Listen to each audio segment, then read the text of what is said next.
wabarakatuh. Di sini saya Widya Ayu Kiranti akan menjelaskan tentang dasar fisika penginderaan jauh, yang dimana latar belakang dari penginderaan jauh ialah ilmu yang memperoleh informasi tentang suatu objek atau daerah fenomena melalui analisis data yang diperoleh dengan suatu alat tanpa kontak langsung dengan objek daerah atau fenomena yang dikaji Liksen atau Clifford, yang dimana juga integrasi teknologi penginderaan jauh merupakan salah satu bentuk yang potensi dalam penyusunan arahan fungsi menggunakan lahan. Dasar penggunaan lahan dapat dikembangkan untuk berbagai kepentingan politik, penelitian dan perencanaan dan pembangunan wilayah. Adapun tingkat realitas citra merupakan ukuran atau wilayah.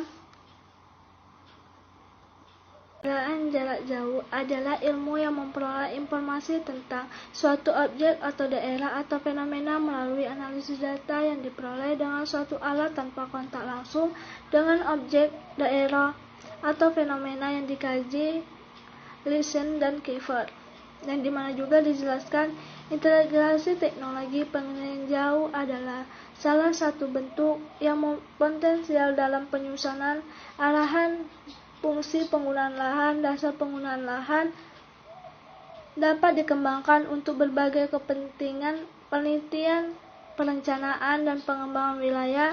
Adapun tingkat ketelitian citra merupakan ukuran atau nilai kemampuan suatu citra dalam menyajikan atau menampilkan objek yang ada di permukaan bumi. Dan di sini saya akan menjelaskan yaitu tenaga penginderaan jauh. Di sini ada tiga pengumpulan data dalam penginderaan jauh. Yang pertama itu distribusi daya atau force, yaitu contohnya itu gravimeter, pengumpulan data yang berkaitan dengan gaya tarik bumi. Yang kedua, distribusi gelombang bunyi, yaitu contohnya sinar yang digunakan untuk mengumpulkan data gelombang suara dan air.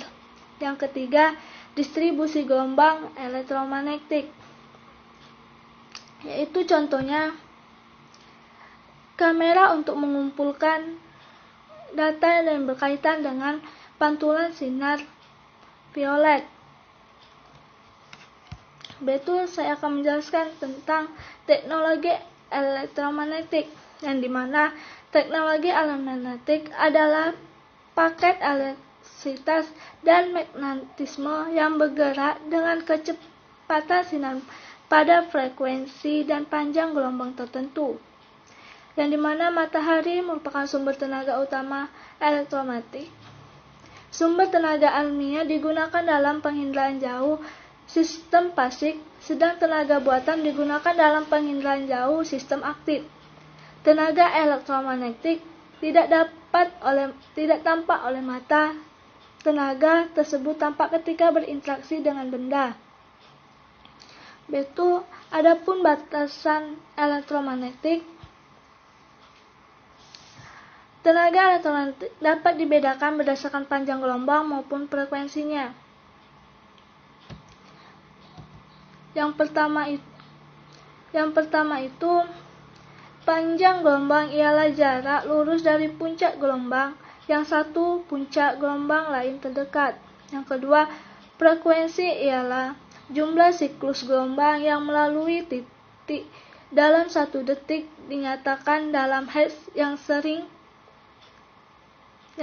diangkat dengan Hz, yang dimana informasi tersebut berupa data tentang objek yang diinginkan dan dikenali dari hasil rekaman berdasarkan karakteristiknya dalam bentuk cahaya, gelombang bunyi, dan tenaga elektromagnetik.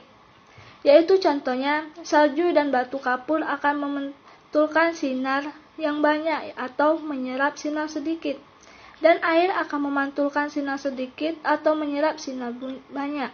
Informasi tersebut merupakan hasil interaksi antara tenaga dan objek.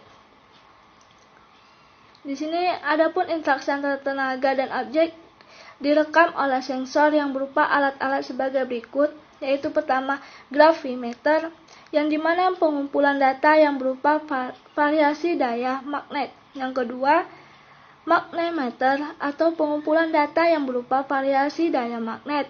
Yang ketiga, sonar, yaitu mengumpulkan data tentang distribusi gelombang dalam air. Yang ketiga, mikrofon, yaitu mengumpulkan perangkap gelombang bunyi di udara. Yang kelima yaitu kamera, mengumpulkan data variasi distribusi dan tenaga elektromagnetik yang berupa sinar.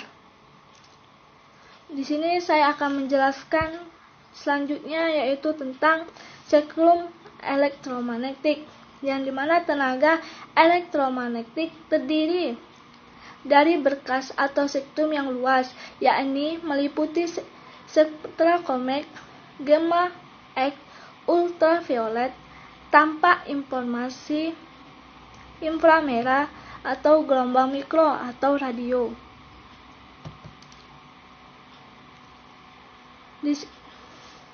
Yaitu yang dimana spektrum elektromagnetik untuk pengindaan jauh dibagi menjadi dua. Yang pertama, jendela atmosfer.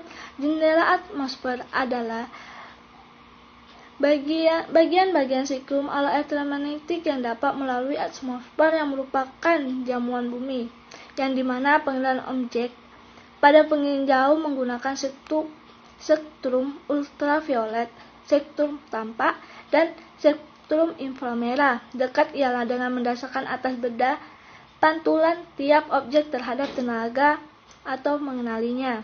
Yang kedua itu hambatan atmosfer. Dalam jendela atmosfer tidak dapat mencapai permukaan bumi secara utuh, karena sebagian daripadanya mengalami hambatan oleh atmosfer, yang dimana hambatan ini terutama disebabkan oleh butiran-butiran yang ada di atmosfer seperti debu, uap, air, dan gas.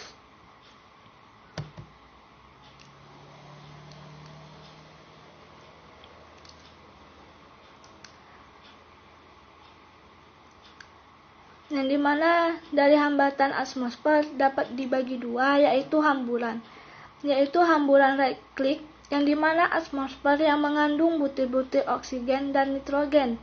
Yang kedua, hamburan mix, yaitu atmosfer yang putih hingga kemerahan disebabkan oleh butir debu. Sedangkan yang ketiga, non-selektif, butiran dalam atmosfer yang diameternya jauh lebih besar dari panjang spektrum tampak.